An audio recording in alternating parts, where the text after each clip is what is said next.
Yes, please.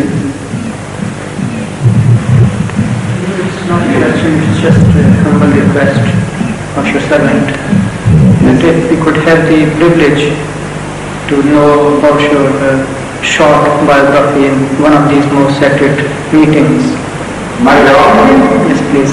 Before Khilafah. But that is not known to everybody.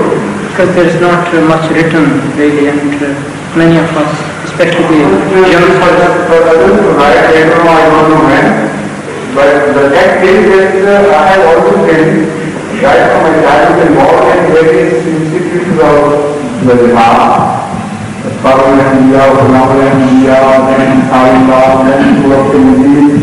I have been doing a lot in Pakistan and traveling to length and breadth of the country.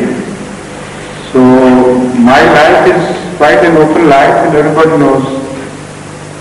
There is not much to learn about it.